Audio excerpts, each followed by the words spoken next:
May it please the court, Tom Brandt for defendants Oscar Borrego, Oscar Carrillo, and Peter Melendez. This case arises out of the unfortunate suicide of Mr. John Schubert in the Culberson County Jail on July 7th, 2019 at approximately 2:44 a.m.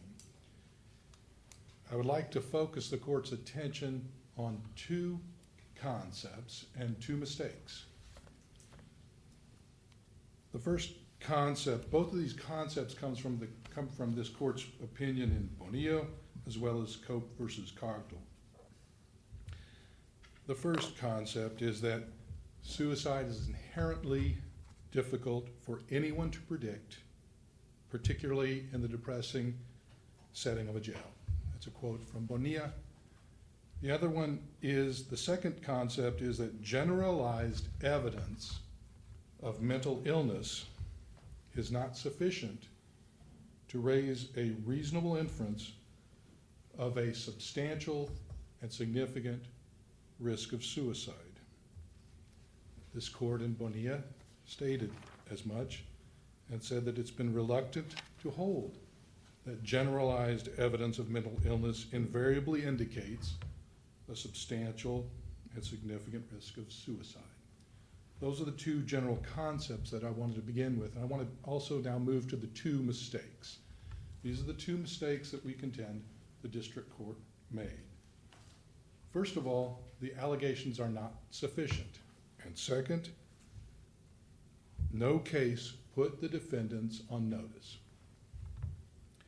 The allegations are not sufficient.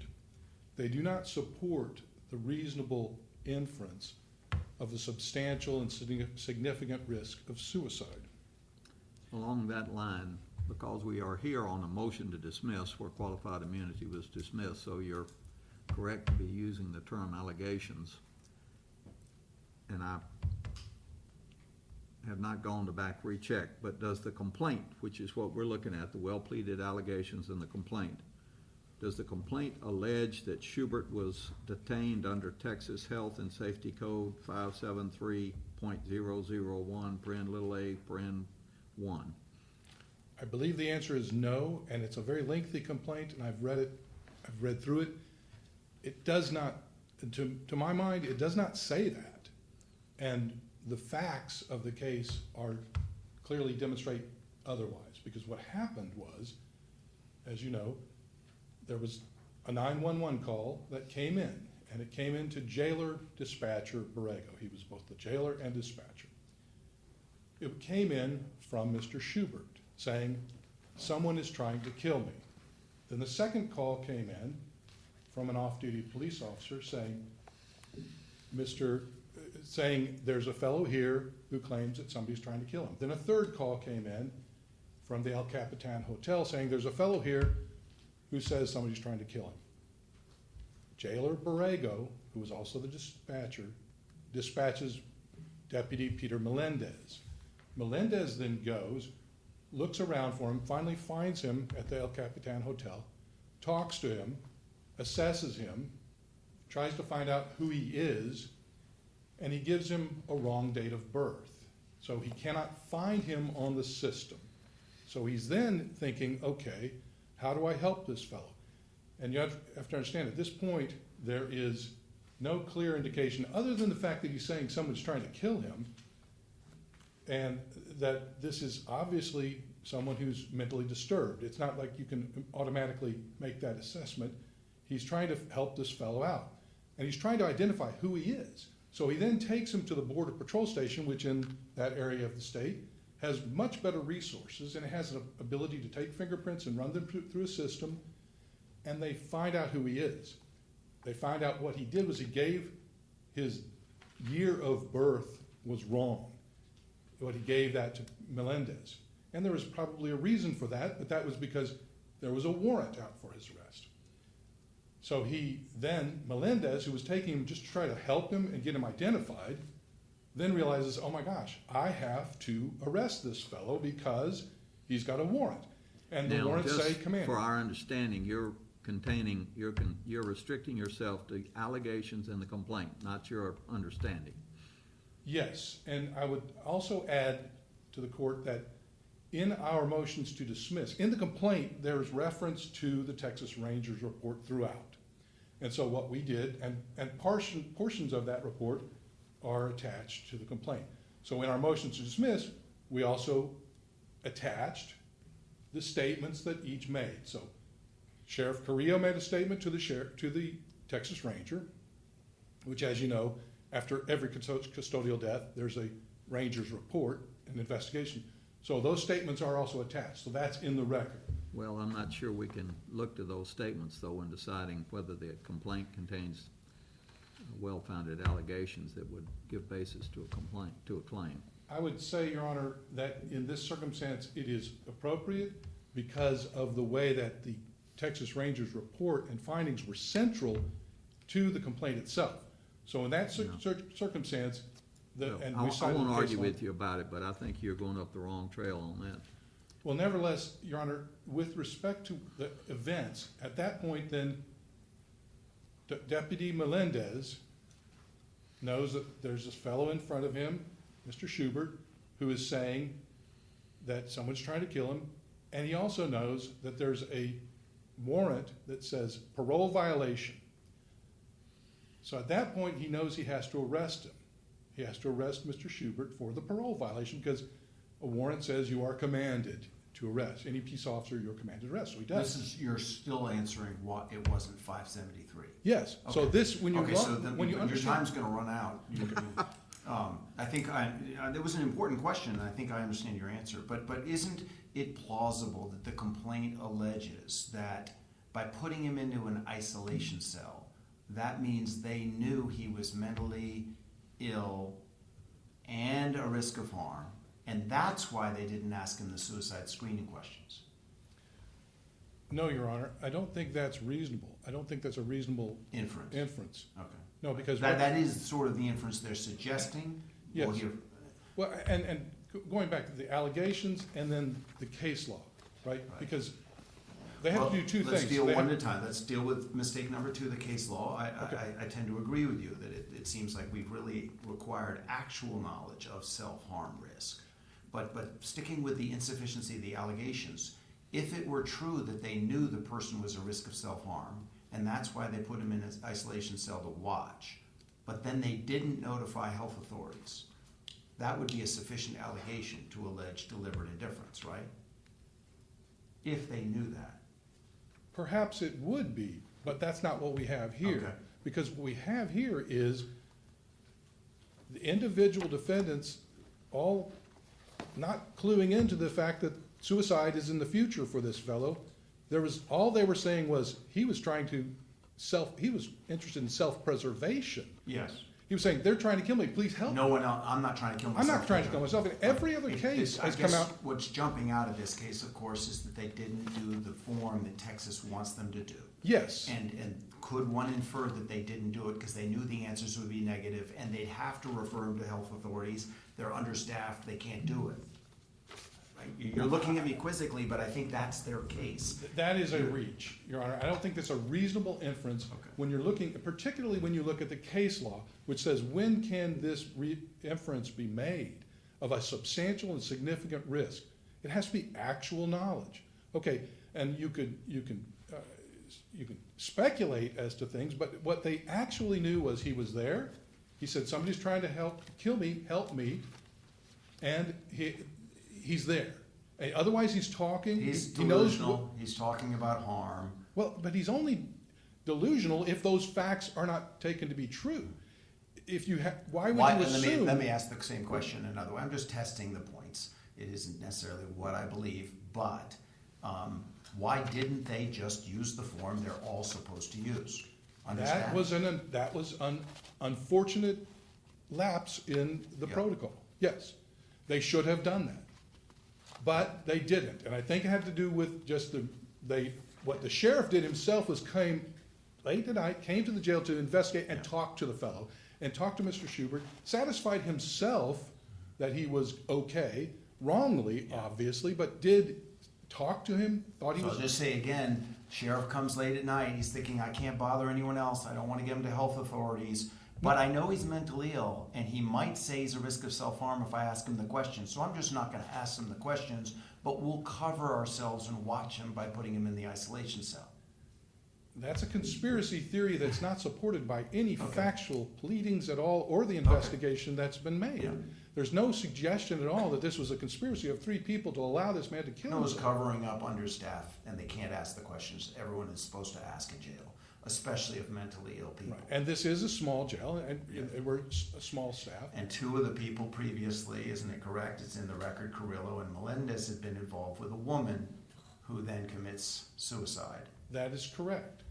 But Melendez doesn't know anything other than, I found out who this guy is, and I know he has an arrest warrant. I've got to take him in. Then I get called away. Then I come back. He doesn't know what has happened while he was away. Right. Sheriff Carrillo interviews the fellow personally, and you can speculate that he had some nefarious motive in doing so, but there's nothing in the Nothing record that. nefarious, he's understaffed, it's only him. He wants to put him in the isolation cell, he doesn't want to deal with health authorities. Well, Your Honor, there's nothing in the record that would suggest that as a reasonable inference. Okay. Because what you've got here is a fellow who's trying to preserve his life and has made no outcry. In the cases that are cited against us as, these are the 2 cases, Right. Jacobs. Crystal clear, they knew. They knew, absolutely. There was one who said, I stuck a gun in my mouth and tried to kill myself, and the only thing that didn't prevent that I know. was the gun didn't work. So the second prong mistake, the district court here, just, there's no law that notifies. There's no law, and that, to me, is the answer to this case. Why the district court made the mistake it did was because in Bonilla and in Cogdill, this court has been very clear in following the directives of the Supreme Court and saying you have to have a case on point where it's been held to be a violation, and that's the first step. And then second, you have to have the explanation from the plaintiff appellees in this case that say, how did these 2 cases control? Well, we know, of course, that Converse couldn't control because it came after the fact. So it only would be Jacob versus Feliciano that would qualify as a possible prior decision which would put them on notice.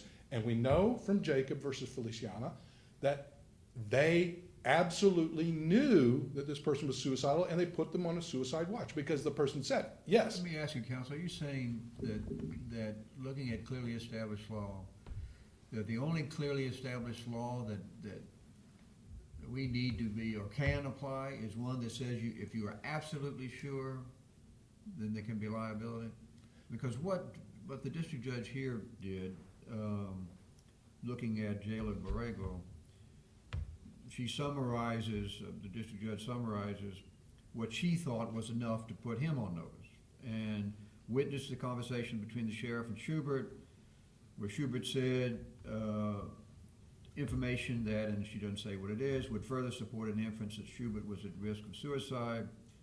Also says Schubert told Carrillo in the presence of Borrego that he had a history of drug problems, recently was in rehab, his type from El Paso. He was obviously mentally ill.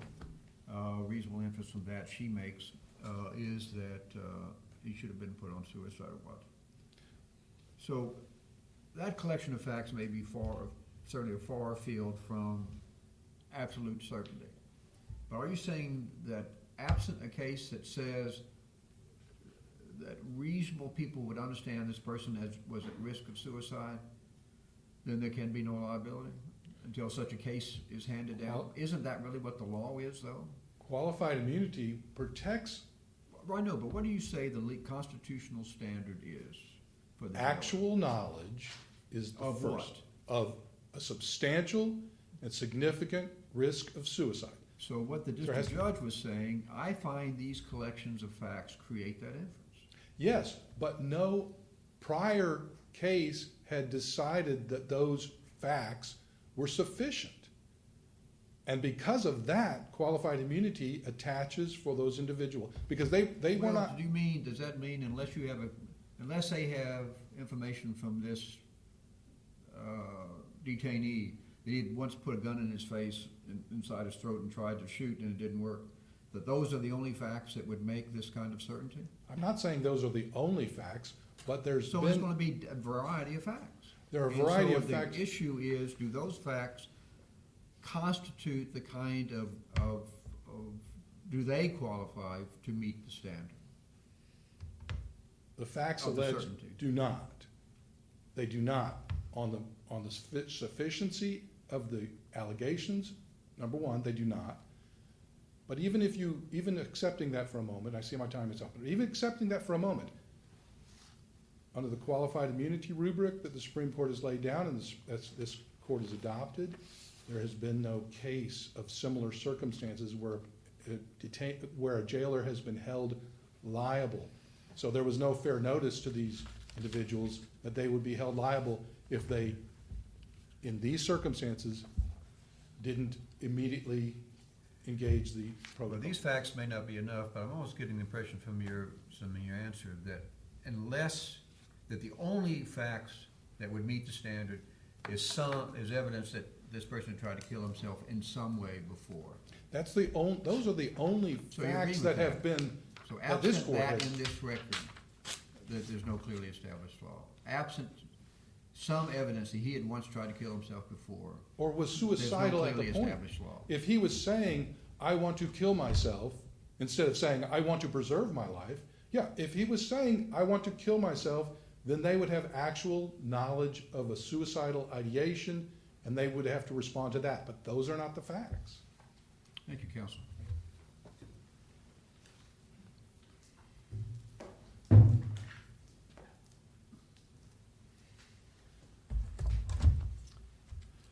May it please the court, Bruce Thomas, on behalf of the appellee plaintiffs, the estate and heirs of John Schubert. I would like to primarily address two issues today that I think are directly responsive to the defendant's thrust of the defendant's argument that they never received final confirmation that John Schubert. Well, before you start on that, Yes. would you answer the question Oh, I yes. asked him, because I don't I don't know that believe we it's cited in your complaint that, do you in your complaint state that that Schubert was detained under Texas Health and Safety Code 573.001, subpart A1? We don't phrase it exactly like that. Don't with you respect instead to- say they had to have known? Yeah, what we Well, say is. They had to have known, not that they did detain him under that. No. With respect to defendant Melendez, we say defendant Melendez was fully aware of Chapter 5, this is at paragraph 39. Defendant Melendez was fully aware of Chapter 573 and his obligation to transport John to an appropriate mental health facility, and he should have done so. Well, how can that be a well-founded allegation? How do you know what she was aware of? This is your complaint. You hadn't taken any discovery to know what she knew? Because of the well-pleaded facts in the complaint of what was happening at that time. No, but What how can you Melendez say someone had to have known when this is the complaint? This isn't a recitation of deposition testimony. Well, we're alleging what facts were available to him, what his training was, and therefore what he should have known, and Well, what we- he reasonably would have known. We look on the motion to dismiss for failure to state a claim in a complaint, the well-founded allegations and the reasonable inferences to be drawn from them. I don't know that we have to be mind readers. No. Nor can you, No. making your complaint, say what they knew or should have known, or what they knew. Now, if you'd have said should have known, but you say what he knew. Well, I Was think aware of. I think we can say what he reasonably would have known under these facts. You don't But say what he can I- reasonably knew, you said what he was aware of. Yes, that's what we allege based on these facts. With respect to defendant Carrillo, he specifically makes reference to it. So that is another fact on which we are basing our allegations that the defendants were operating initially under Chapter 573. How does the complaint say Carrillo was acting pursuant to it? Because it says that he referenced that he was coming up there to interview him prospectively for an emergency order to ship him to El Paso for evaluation. An emergency order is exactly what Chapter 573 is, and that's what we allege in our complaint, that he must have been referring to Chapter 573, given his comments about the emergency order. And that's why the defendants initially, we allege, were operating under Chapter 573, and should have been. So that's our allegation. In none of the defendants, the first thing I'd like to point out, that in none of the defendants' briefing or argument today do they address what I think is a very important part of the district court's opinion at page 12 and 13, where the district court quotes from the Farmer versus Prenant opinion, where the Supreme Court states, "An official cannot escape liability if he refuses to verify underlying facts that he strongly suspects to be true or declines to confirm inferences of risk.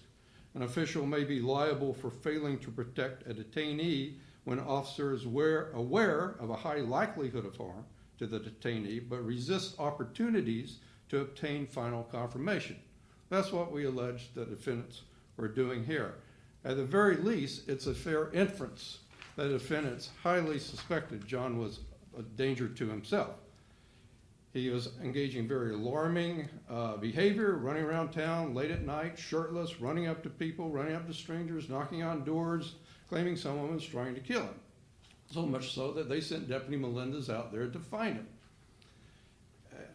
Before Deputy Melendez is aware of the outstanding warrant, he detains him. I don't think the facts allege any other purpose, any other basis for detaining him at that point than 573. I think the district court was right. How is this case that's a fair- distinguishable from Bonilla, really? And particularly, he did seem, of course, the man seemed very delusional, but he isn't saying self-harm, he's saying others will harm him. And so if opposing counsel correctly described Bonilla, those generalized awareness of severe mental disorders don't themselves put jailers on notice the person's self-harm risk. Well, here, I think Bonilla provides a good counterpoint, actually, to what we have here. We don't have generalized allegations. We have very specific allegations of this man being under a grips of paranoid delusion.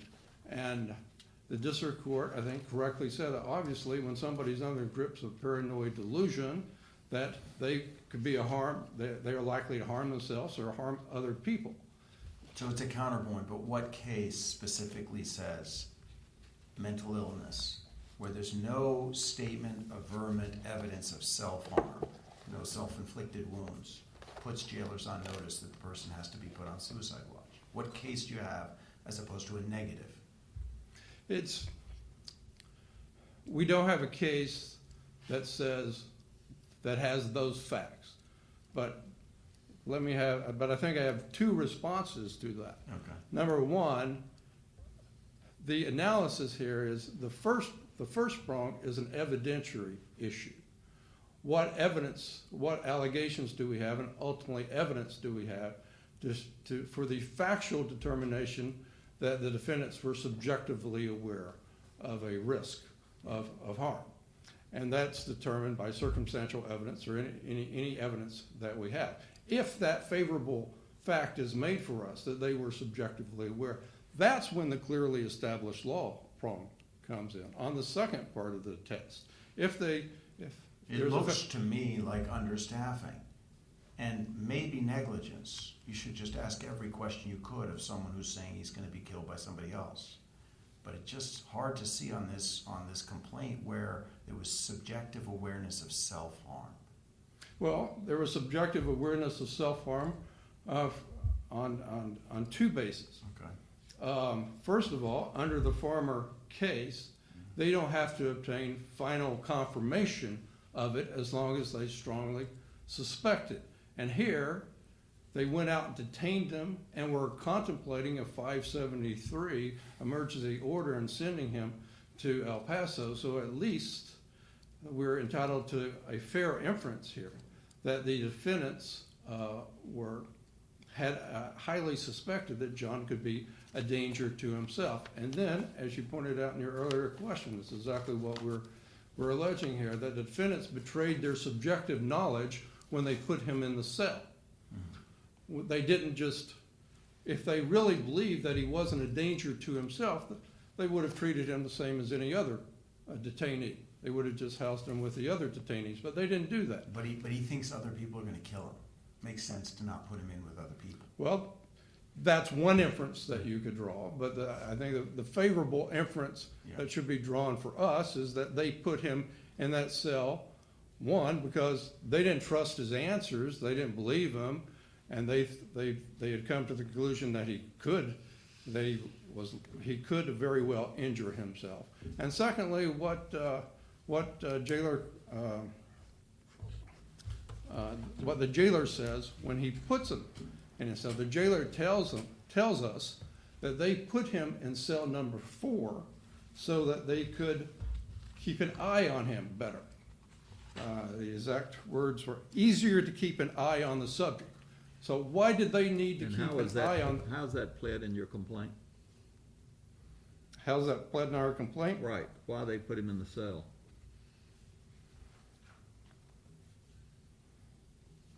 What's your basis for saying that? Our basis for saying that is, it's part of the record on the motion to dismiss because they put in the, The standard here is we look only to well-founded allegations and draw reasonable inferences from them. This is not a summary judgment. This is a No, motion to dismiss. I fully appreciate that, but You apparently don't because you keep talking about matters outside the four corners of your complaint. the court can consider that and did How consider can we that. consider that? Because that's as they cited in their motion to dismiss. But we don't look to what they say in their motion to dismiss. We look only to your complaint and any attachments to it. and their attachments. No, sir, we don't look to their Yeah, attachments. well, respectfully, Your Honor, the law in this circuit is that if we rely upon statements that are critical to our complaint, and we have summarized them as we do, and they come forward and attach them, and they want the court to consider them, and we didn't object to the court considering them. Cite me that case. What's that case? It would take me a couple of minutes Okay. to find it, but I will be happy to send the court a 28J letter citing that authority. It's the authority the defendants rely upon in their motion for attaching those letters and asking the court to use them. And those letters say that they put him in that cell in order to make it easier to keep an eye on the subject. Why would they need to keep an eye on that subject more than any other defendant? I mean, more than any other detainee, unless they had come to the conclusion that he's at risk of harm, because he's in a cell by himself, he couldn't be harming anybody else. The only reason that they need to keep an eye on him is because that they have come to the subjective conclusion that he's at risk of doing harm to himself, and that he needs to be watched. But then they don't do that. They all just leave, and leave the detainee there in a cell with an obvious ligature that he uses to hang himself. It's the same sort of evidence that the court cited in Converse versus City of Kemah to come to the conclusion that one of the jailers who's claimed not to be aware of the detainee's suicidal tendencies, in fact, betrayed his knowledge by what he did. He put the detainee in a cell with cameras, particularly in a cell with cameras, so that he could be watched, and then also took away his shoes. Yet he claimed that he didn't know the detainee was suicidal, and therefore gave him a blanket that the detainee used to hang himself.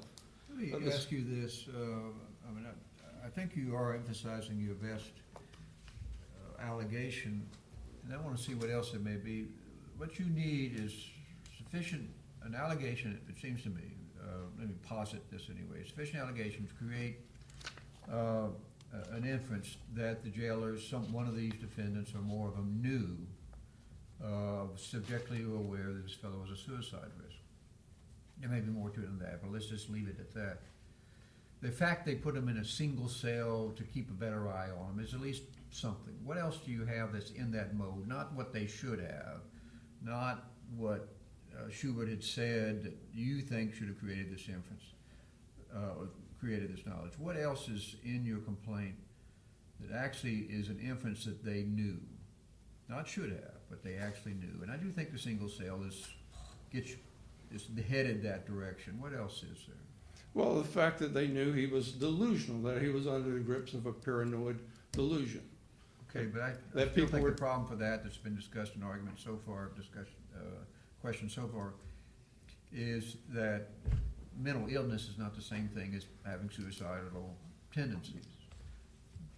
No, but the Bonilla case points out the difference between the general and the specific indications of mental illness here. Bonilla, it was just in the individual's background. And they did all the things in Bonilla that these defendants failed to do here. They found out about the mental illness by doing screening, by doing mental health screening. And then they amped it up by referring the information they had out to mental health authorities and a magistrate who did not had an opportunity to weigh in, and they did not recommend mental health screening. The court ended up saying in Bonilla that the circumstances of the arrest, booking, and detention did not raise questions concerning the detainee's mental stability or capacity for harm. Here it was just the opposite. John Schubert's mental stability was why John came to the attention of the Sheriff's Department to begin with. It was because they sent him out. It was because of his mental instability that they sent a deputy out to detain him, and because they continued to detain him at the cell and were considering a detention order. They changed the narrative. They wanted to change the narrative after the fact by discounting what they saw, by discounting the paranoid delusions that John was under. John was clearly acting erratically and in an alarming manner. Erratic and alarming is the phraseology the court uses in Bonilla where the evidence is lacking. And that's exactly what we have here from beginning to end. John was under distress. John was claiming that somebody was trying to kill him. That was his last words when they put him in the cell. He continued to say, somebody's trying to kill me. So when a person is under that sort of delusion, they may do harm to himself. It's the district court, I think, correctly said it was obvious that a person under that sort of delusion would commit harm to himself. The defendants are essentially saying, well, John, after the fact, they're saying John appeared just fine to us, except that he was under a paranoid delusion that people were trying to kill him. But a person that is under a paranoid delusion isn't otherwise fine. That person is engaging in self-destructive behavior, erratic behavior, alarming behavior. It is apparent that they are at risk of doing harm to themselves while they're under that condition. So, Your Honor, that's my answer. That they are aware of that condition, and then there's some evidence, or our allegation is that if they put him in a cell to keep watch on him, and I will give you the case where we can use the letters, that, and we could obviously, I think we obviously will be able to amend to put that in if necessary, that is additional evidence of their subjective knowledge. All right, Counsel. Thank you.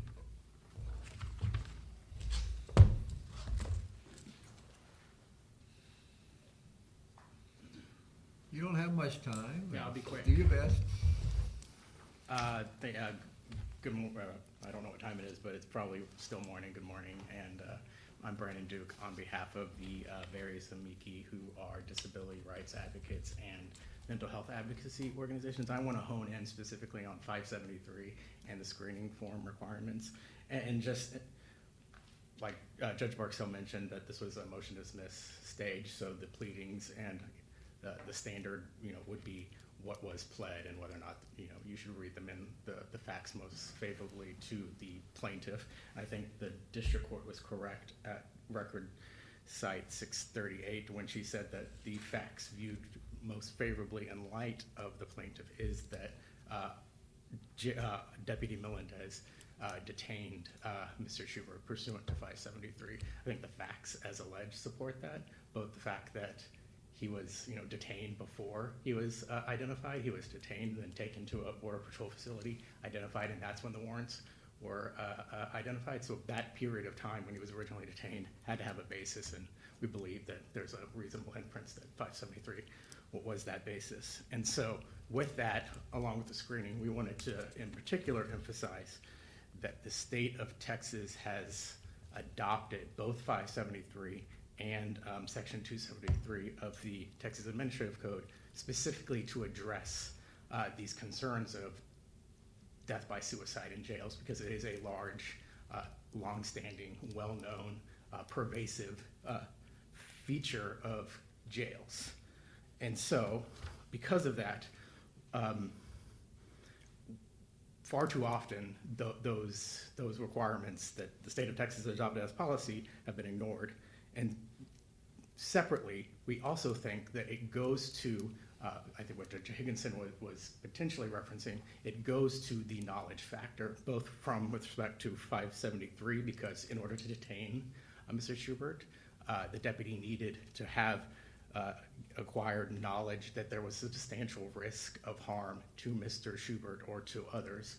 And Wasn't he detained because of an outstanding warrant? So no, that's the exact, according to the facts as alleged, I think it's paragraph 22, I don't have the record site, he was taken to a Border Patrol facility, and that's when his warrant was identified.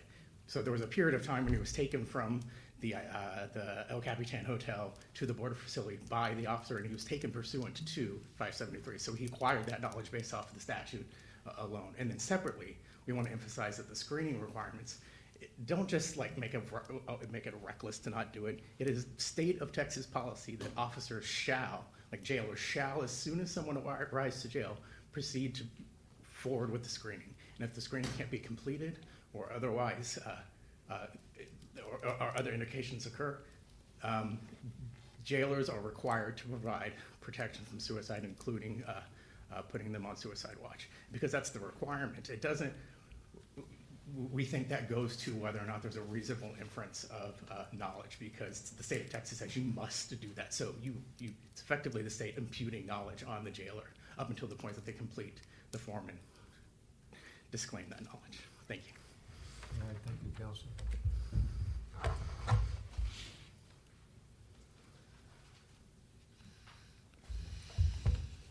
You referred to paragraph 22 of the complaint as the basis for this theory about 573, and it has nothing in that paragraph about 573 whatsoever. It says Sheriff Carrillo told Ranger Torres that he checked on Deputy Melendez and was told that Deputy Melendez had taken John to a Border Patrol station for identification. Sheriff Carrillo said that at approximately 12:59 on July 7, 2019, Sheriff Carrillo learned that John was in the booking room at the Culberson County Jail. He said he decided to go to the jail and check on John and jail personnel. That's paragraph 22. There's nothing in there about 573 at all. The suggestion that he was detained for 573 is wrong. Both, it's not in the complaint, and it's wrong factually from what we know from the complaint itself. When there was a disturbance that John Schubert called 911 saying somebody's trying to kill me, and a deputy was dispatched to that location. He then says, what's your name, what's your date of birth? He gives them wrong date of birth. He then knows he has to identify this fellow, so at least he's got probable cause to believe that he has been lied to, so he's failed to ID to a police officer. That would be the basis for the detention. Before that, it was a community caretaking function that he was doing, trying to investigate a possible crime of someone trying to kill John Schubert, or the disturbance that John Schubert was making at the El Capitan Hotel. There's nothing about 573 in all of this. What we do know now from Mr. Thomas's presentation, that they have admitted we do not have a case that has these facts. Well, just to finish up in the detention. So Yes. You're not saying he voluntarily went to the Border Patrol. They had to have some basis. When they get to Border Patrol, they know about the probation. But between the encounter and the Border Patrol, he is detained, and you're suggesting it was because of a false ID? Yes, because Melendez is called to the scene of a disturbance and a possible crime. The disturbance from the El Capitan Motel is saying, hey, somebody's No, I know the facts, crazy. yes. Okay, so he has to say, is there somebody actually trying to kill you? Who is it? And who are you? And why did you cause this disturbance? And wait a minute, you've told me a lie. You've identified yourself wrongly. I can't find out who you are. Okay, come with me. So that's his justification. Now, if I could, in my remaining time, address, there are no cases that have given clear warning, fair notice to these jailers. That is absolutely established now. The only case that was cited in response to the questions was Farmer versus Brennan. But as we all know, Farmer versus Brennan was a completely different set of facts. A transvestite But what about released. Bonilla? That itself was a difficult case, but there they had done the screening. So the point just made now is if you don't do the screening that is mandatory, then you presumptively have to assume suicide watch. What's No. wrong with that argument? That argument is wrong because there is not a constitutional deprivation in the failure to do the suicide screening itself. That's Taylor versus Barks, established that the protocols for suicide screening that may be applied under state law are not constitutionalized. So it is sufficient under the Constitution for Sheriff Correa to have assessed Mr. Schubert himself and to satisfy himself. It was a failure of his subordinates not to fill out a form, but it was not a constitutional deprivation to have failed to fill out the form. Remind me, does the form say if the detainee refuses to answer the suicide questions, you must notify health authorities? You've got to. No, it doesn't say must. We go into that in the brief in detail. I don't have enough Yeah. time, but we do analyze Okay, go that. on with the argument. Go on Okay, with the argument. and that, my point on Farmer versus Brennan, the only case that you've been referred to is that is factually totally different because it was a transvestite male who was released to the general population and then was raped. And then the idea was, well, come on. The Supreme Court is like, what? You cannot just turn a blind eye. You can't just, but even in that case, they said that's where they decided that had to be subjective knowledge that this was likely to occur. But it's a Just, different situation. It's really- Just to follow up on this point of you're saying there's no constitutional right to screening. The prong one of qualified immunity is a constitutional or statutory right. And you're saying there's no statutory right to screening. Is that what you're There saying? is no federal statutory right to screening. All right. Taylor versus Barks has decided that. And I'm sorry, but I'm out of time. Thank you. Thank you, counsel. Thanks to all of you. That concludes our arguments for this morning. There are more tomorrow, though. We are in recess.